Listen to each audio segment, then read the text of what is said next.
Hallelujah, praise the Lord. ஆண்டவராகிய இயேசு கிறிஸ்து நாமத்தினால் உங்களை வாழ்த்துகிறேன். கர்த்தர் உங்களை ஆசீர்வதிப்பாராக. இன்றைய நாள் மெய்ப்பனின் சத்தம், சங்கீதத்தின் புஸ்தகம் 39ஆம் அதிகாரம் 8, 9, 10 நான் படிக்கிறேன். என் மீறுதல்கள் எல்லாவற்றிலும் இருந்து என்னை விடுதலையாக்கும். மூடனுடைய நிந்தைக்கு என்னை ஒப்புக்கொடாதேயும். நீரே இதை செய்தீர் என்று நான் என் வாயை திறவாமல் மௌனமாயிருந்தேன். என்னிலிருந்து உம்முடைய வாதையை எடுத்து போடும். நான் சோர்ந்து போனேன். அக்கிரமத்தின் நிமித்தம் நீர் மனுஷனை கடிந்து கொண்டு தண்டிக்கிற போது அவன் வடிவை பொட்டரிப்பை போல அழிய பண்ணுகிறீர். நிச்சயமா எந்த மனுஷனும் மாயையே. இங்கே தாவீது சொல்றார், என் மீறுதல்கள் இருந்து என்ன பண்ணுங்க, விடுதலையாக்குங்க. சில நேரம் நம்முடைய மீறுதல்னால, துணிகரத்தினால சில பிரச்சனைகளை நாம் சிக்கிக்கொள்வோம். சில பிரச்சனைகள் உருவாகிறது, அல்லது சில காரியங்களை தேவன் அனுமதி கொடுக்கிறார்.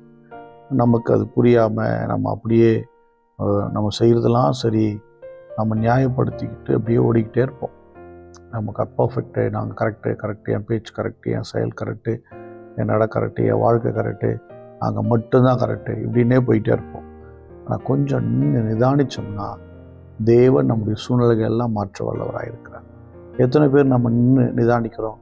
வேதம் ரொம்ப அழகாக, நீங்கள் உங்களை உய்த்து ஆராய்ந்து சோதியுங்கள்.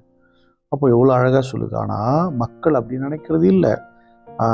அப்போ தான் தாவீது தன்னை உணர்றார், என் மீறுதல்களை எனக்கு என்ன பண்ணுங்க, எல்லாத்திலிருந்து எல்லாமே நான் விடுதலையா நான் ஒப்பு கொடுக்குறேன், என்னை மன்னிச்சிருங்கன்னு கேட்குறார். அடுத்தது, நான் என்னுடைய மீறுதல்னால மூடனுடைய நிந்தைக்கு என்னை விட்டு கொடுத்துறாதீங்க.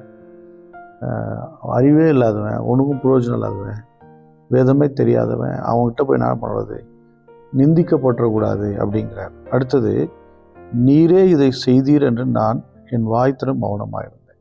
என் வாழ்க்கையில் வருகிற சில பிரச்சனைகளுக்கு நீரும் அமைதியாக இருந்திருக்கிறீர். ஆமாம், தேவன் நம்ம மேலே கிருபையாக இருப்பான. சில பிரச்சனை அனுமதிச்சிருக்க மாட்டார். நம்ம தவறி இருக்கோம், மிஸ்டேக் பண்ணியிருக்கோம். அதனால் ஆண்டவர் வாய்த்திருவா அமைதியாக இருக்கிறாரு. எண்ணில் உள்ள உங்களுடைய வாதையை நீக்குங்க. என் வீட்டை தொடர்ந்து பிடிச்சிருக்கிற பிரச்சனை, என் குடும்பத்தில் வாத வியாதி படுக்க, இல்லை கஷ்டங்கள் நஷ்டங்கள், ஏதோ ஒன்று நான் அப்படியே விழுந்தே கிடக்கிறேன், என்னால் மேலே எழுந்து போக முடியல சொல்கிறார். உங்களுடைய கரத்தின் அடிகளால் நாங்கள் சோர்ந்து போனோம். அக்கிரமத்தின் நிமித்தம் மனுஷன் கடிந்து கொள்றீங்க, அதெல்லாம் பொட்டரிப்பை போல் அழிச்சிட்டு போகுது. எந்த மனுஷனும் மாயதான், அதை நான் புரிஞ்சுக்கிட்டேன் அப்படிங்கிறார். எனக்கு அன்பானவர்களே, மாயையான இந்த மனிதன் வேறு எதையோ ஒன்றை தேடிக்கொண்டு வந்த தேவன் கொண்டு வந்து நோக்க தெரியாமல் ஏதோ ஒரு இஷ்டத்துக்கு வாழ்ந்து கொண்டு சோர்ந்து போய் பலவீனப்பட்டிருக்கிறாங்க, வாதையினால் நிரப்பப்பட்டிருக்காங்க. இந்த காலவேளை தேவன் வாதைகளை மாற்றுகிற காலையாக இருப்பதாக சொல்லுங்க. ஆண்டு சமூகத்தில், ஆண்டவரே, என் மீறுதல்களை மன்னிங்க, என் துணிகரங்களை மன்னிங்க, என் மேலே இரக்கமாக இருங்க, உங்கள் கிருபை என்னை சூழ்ந்து கொள்ளட்டும் அப்படின்னு நீங்கள் சொல்லும்போது தேவன் உங்கள் வாழ்க்கை விடுதலையை கட்டளையிடுகிறார். கர்த்தர் உங்களோடு கூட இருப்பார். எல்லா விதமான சத்துருடைய எல்லா விதமான வஞ்சகத்தன்மைகள் மக்களை விட்டு நீங்கட்டும் என்று சொல்லுகிறேன். நம்ம எல்லாரும் ஸ்தோத்திரம் பண்ணுவோம். ஸ்தோத்திரம் ஆண்டவரே, ஸ்தோத்திரம் ஸ்தோத்திரம் ஸ்தோத்திரம். எங்களை வாதையிலிருந்து விலக்கி போடுகிறவர் உமக்கு ஸ்தோத்திரம் ஸ்தோத்திரம். பரிசுத்த பிதாவே, உங்கள் ஸ்தோத்திரிக்கும் நாளுக்காக நன்றி. பிள்ளைகளை ஆசீர்வதிங்க. இந்த தயவும் இரக்கமும் நடத்தட்டும், கைவிடாதிருங்க. இயேசு கிறிஸ்துவின் நாமத்தால் ஜெபிக்கிறேன் நல்ல பிதாவே.